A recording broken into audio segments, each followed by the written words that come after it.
The open road stretched endlessly before Frank, Caroline, and their daughter Alice as they cruised down a desolate highway.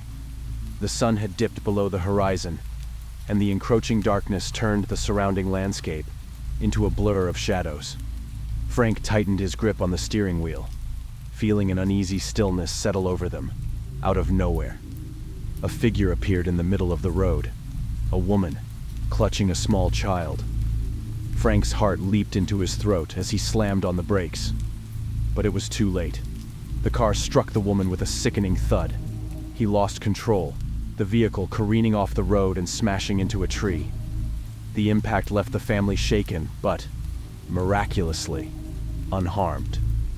Frank, trembling, opened the car door and stepped out, expecting to see the horrific scene of the woman and child.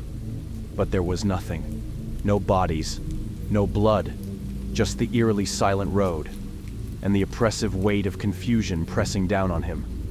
He searched the area, but the woman and child had simply vanished. Shaken to his core, Frank returned to the car. Caroline, pale and wide-eyed, clutched Alice protectively. "We have to keep going," she whispered, though it was clear she shared Frank's bewilderment and fear. The night grew darker as they continued their journey, each passing mile feeling heavier with a growing sense of dread. When they finally spotted a dimly lit hotel on the roadside, they decided to stop for the night. The building was old, its sign flickering in the wind, casting ominous shadows on the cracked pavement. Inside, the atmosphere was stifling, the air thick with an inexplicable sense of wrongness. The receptionist, a gaunt man with a strange, vacant expression, checked them in without a word. His eyes followed them with a cold detachment, as if they were already ghosts passing through. As they settled into their room, Frank tried to shake off the unease that clung to him. But when he glanced out the window, his blood ran cold. Standing by the edge of the parking lot, illuminated by the weak glow of a street lamp, was the same woman he had hit, her child still in her arms. Frank's heart pounded as he watched in horror. A truck hurtled down the highway, its headlights blinding in the dark. The woman stepped into its path, and the impact sent her body flying. But when Frank blinked, she was gone, just like before. He spun around, his breath coming in ragged gasps. "Caroline?" His voice echoed in the empty room. The bed where they had been sitting was now eerily undisturbed, the covers smooth, as if they had never been there. Panic seized Frank as he raced through the hotel's dimly lit corridors, calling out for his wife and daughter. The walls seemed to close in on him, the oppressive air suffocating. He burst into the lobby, but the receptionist was gone. The eerie silence of the place now felt malevolent, as if the very building was alive and watching him. Frank searched every room, every dark corner, but found only more unsettling evidence. Caroline's purse discarded on the floor, Alice's favorite toy lying abandoned in a hallway. His heart pounded with fear and anger, the sense of dread now overwhelming. In a final, desperate attempt, Frank made his way to the basement, where the air was thick with the smell of decay. The light was dim, flickering ominously as if the hotel itself was taunting him. And there, in the darkest corner, he found the truth. Photographs covered the walls, old, yellowed images of past guests who had met their end in the same horrific way. Among the photos were familiar faces, his own family, staring back at him with hollow eyes. The realization struck him like a physical blow. His family had been dead all along, killed in a car accident on that very highway. The woman he had seen was a ghost, a harbinger of the tragedy that had already claimed their lives. As the truth settled in, Frank heard the faint hum of an engine. He rushed upstairs, back to the lobby, and through the glass doors, he saw it. A news van pulling up. The crew stepped out, oblivious to the nightmare inside, as they prepared to cover yet another tragic accident on this cursed stretch of road. Frank's vision blurred as he stumbled outside. The night air was cold against his skin, the stars indifferent witnesses to his despair. He looked back at the hotel. now nothing more than a dark silhouette against the horizon, and realized that he was trapped, doomed to relive the same nightmare. The next morning's headlines would tell of another tragic accident. Another family lost to the haunted HighwaY. And as Frank's vision faded, he knew that he too would soon be just another ghost, bound to that forsaken road, waiting to warn the next unsuspecting travelers of the horror that awaited them. The road was silent, stretching endlessly under the pale glow of the moon. Mike and his girlfriend Sarah were returning home from a birthday party at a farmhouse on the city's outskirts. The laughter and music from the night had faded, leaving only the hum of the engine and the rhythmic thump of the tires against the asphalt. Mike's eyelids grew heavy, the night's events lulling him into a drowsy stupor.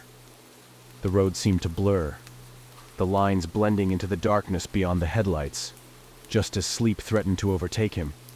A sudden movement jolted Mike awake. A girl appeared in the middle of the road, her figure illuminated by the car's headlights.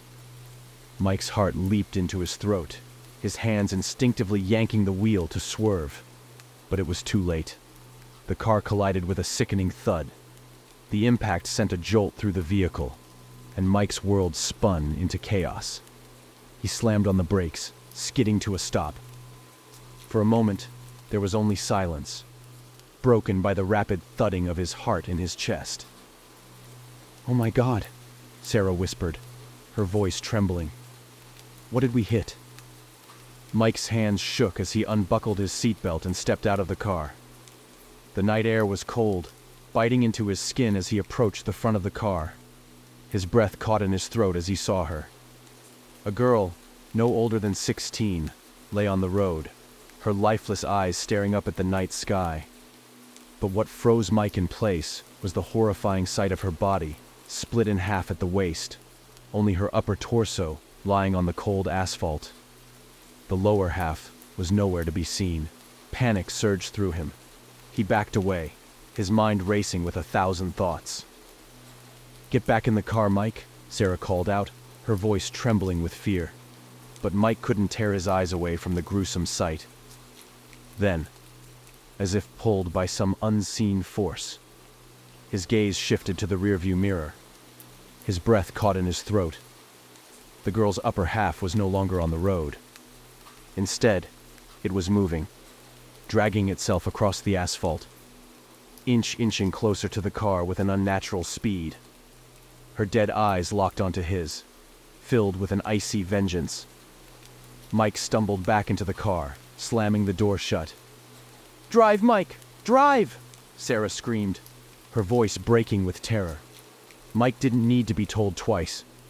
He jammed his foot on the gas pedal, the car lurching forward with a screech. But as they sped down the road, something caught his eye. In the distance, the lower half of the girl's body stood upright, blocking their path. Mike's mind screamed in disbelief, but there was no time to react. The car barreled over the severed legs with a sickening crunch.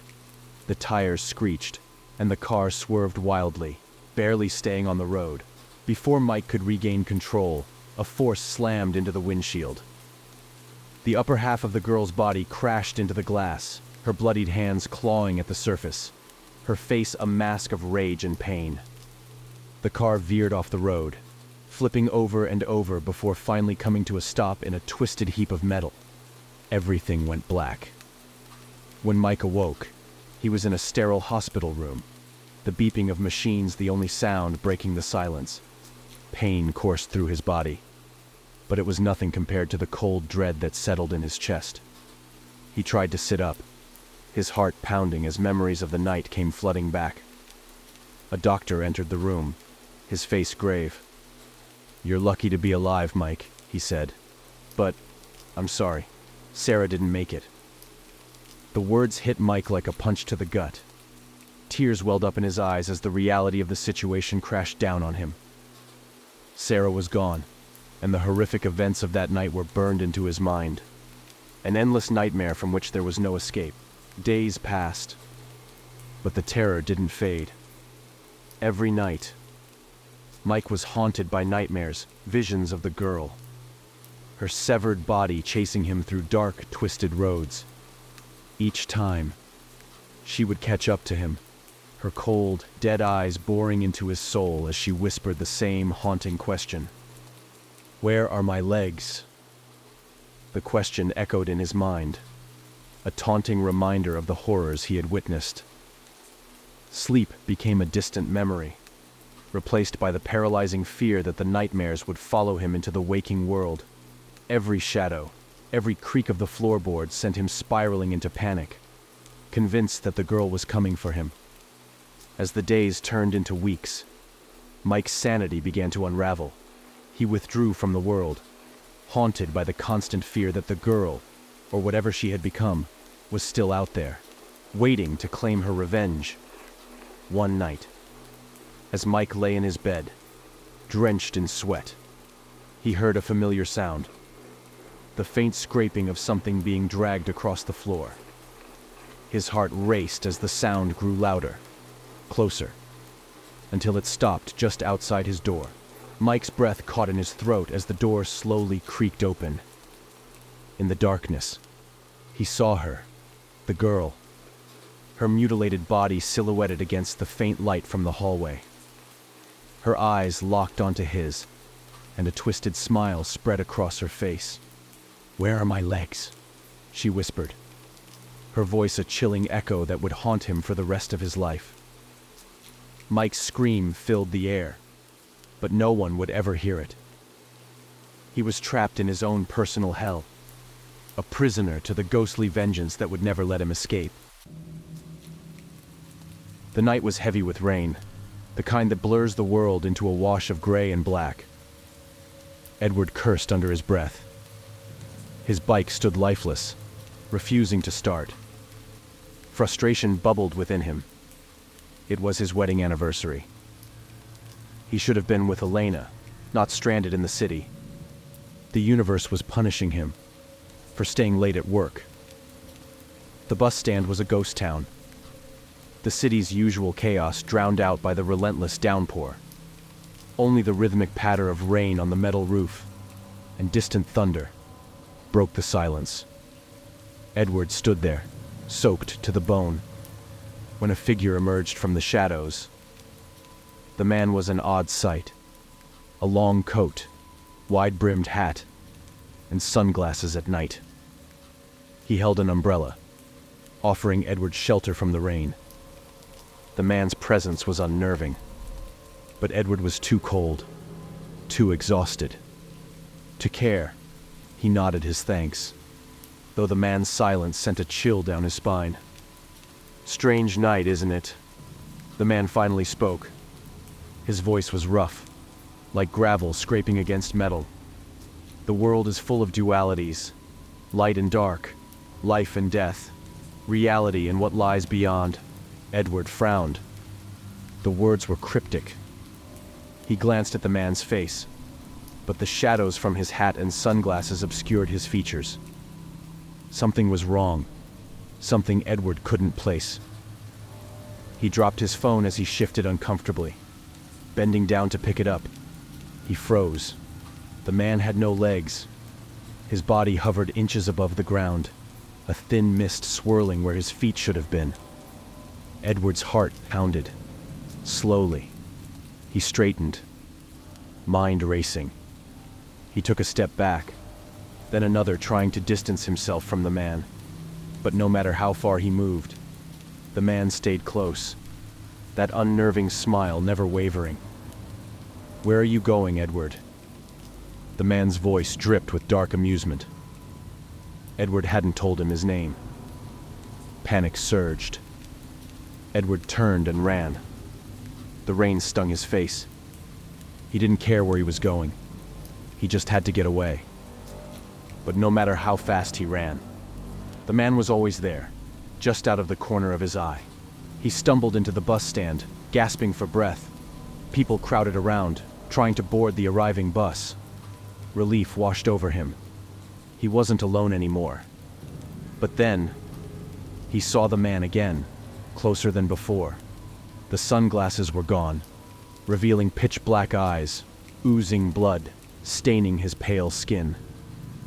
Edward screamed, pushing through the crowd in blind panic. He lost his footing and fell.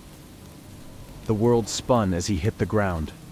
The bus rolled over his legs. The pain was instant, searing, blinding, but over the roar of the bus and the screams of the crowd, he heard it, a voice, soft and mocking. "Why run, Edward? There's no escaping the inevitable."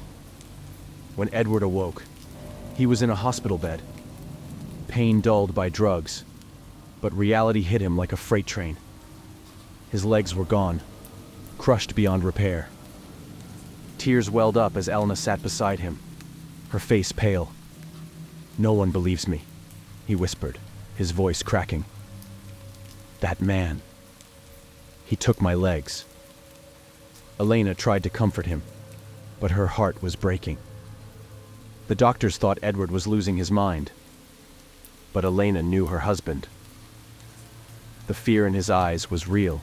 Time passed, but the terror didn't fade. Nightmares plagued Edward.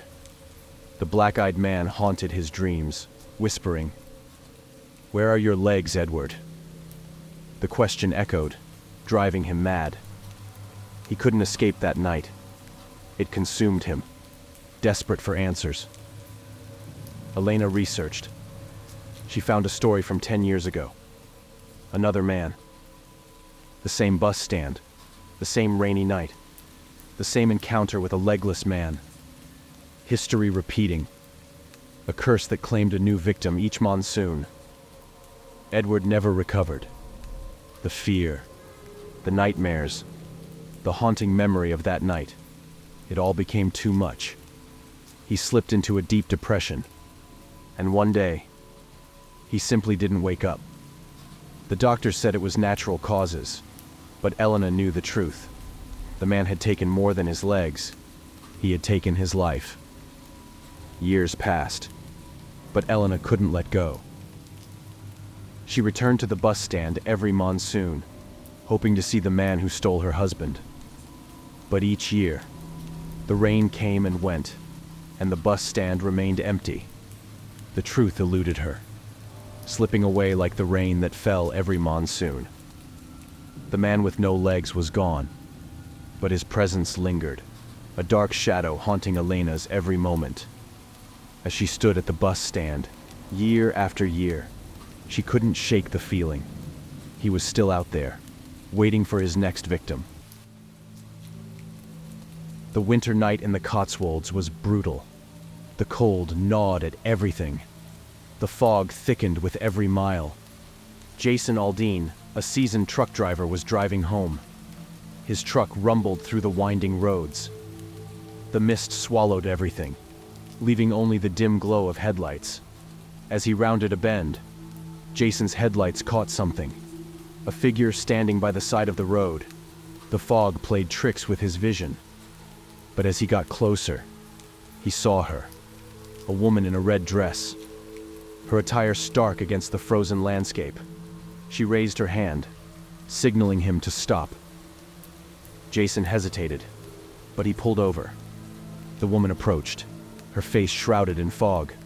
Pale, gaunt, desperation in her eyes. "Can you give me a lift?" Her voice was soft, trembling. Jason hesitated again, but her gaze.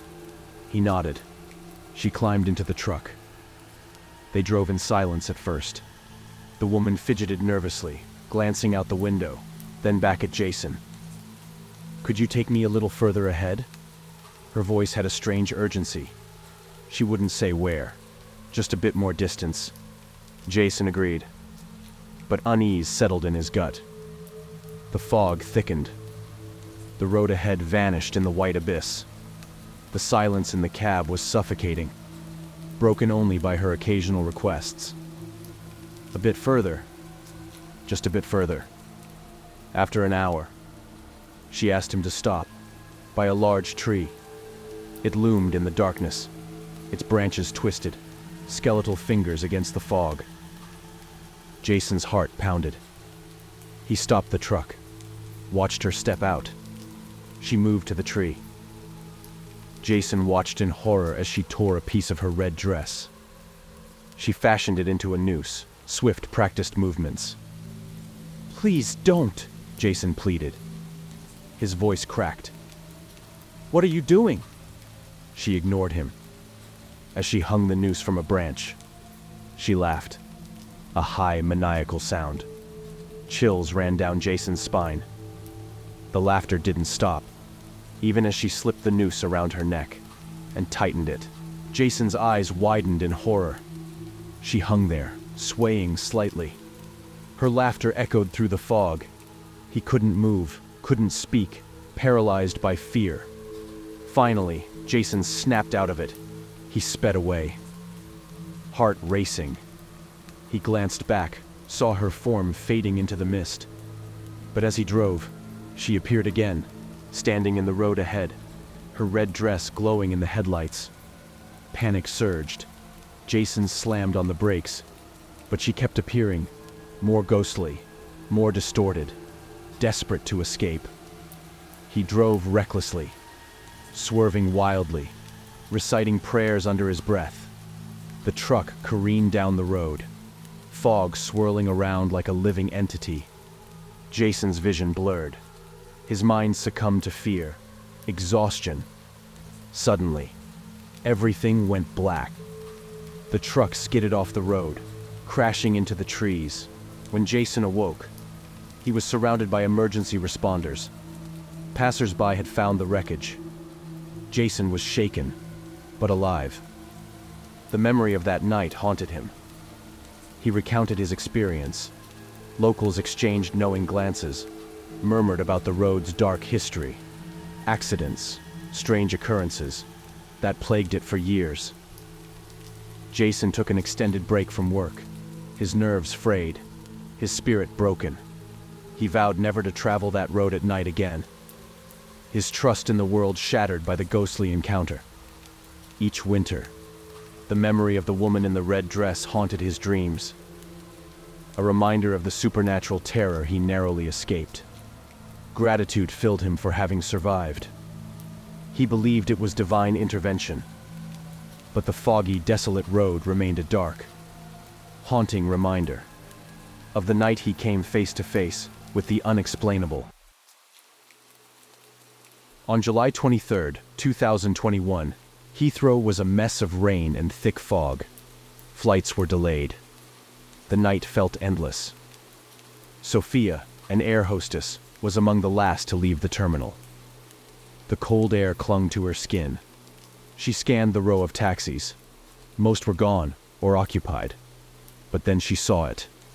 A lone white taxi at the far end, almost as if it appeared out of nowhere. The driver was a young man, pale, unsettlingly calm. He gave her a nod as she approached.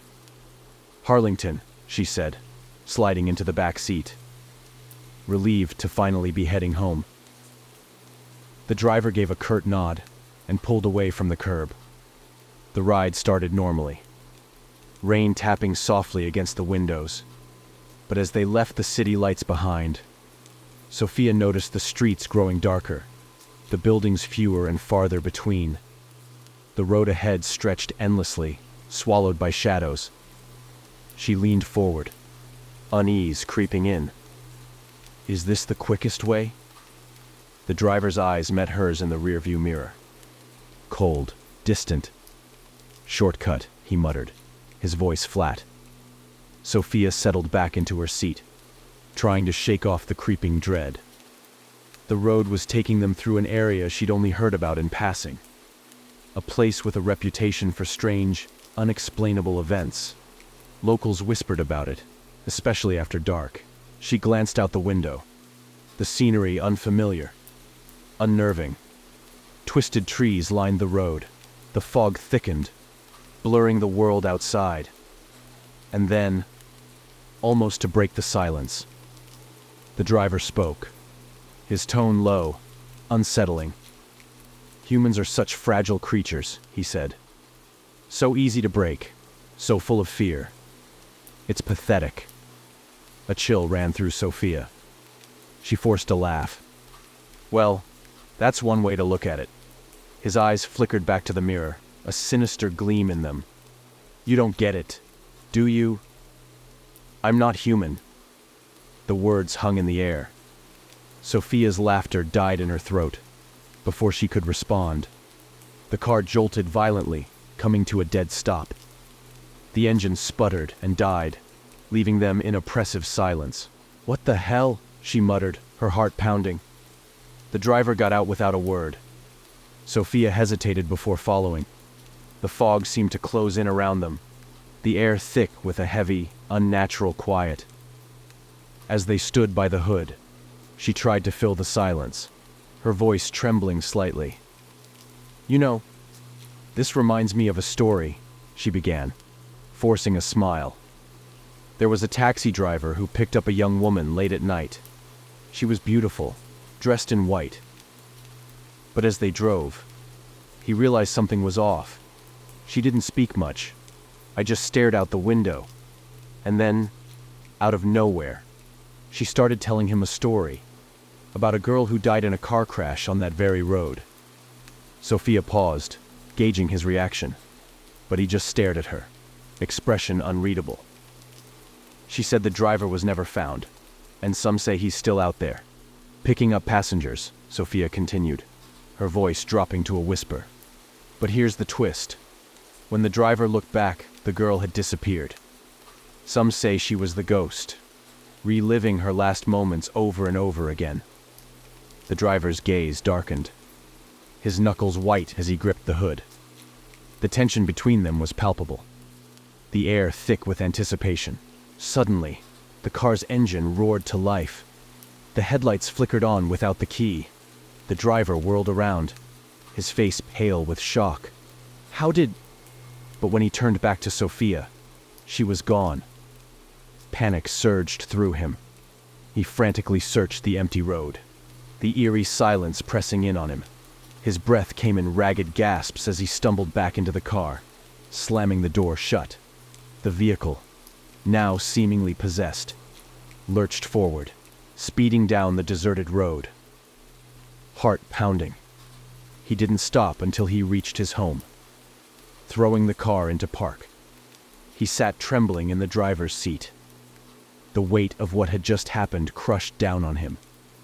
Sophia's story played over and over in his mind.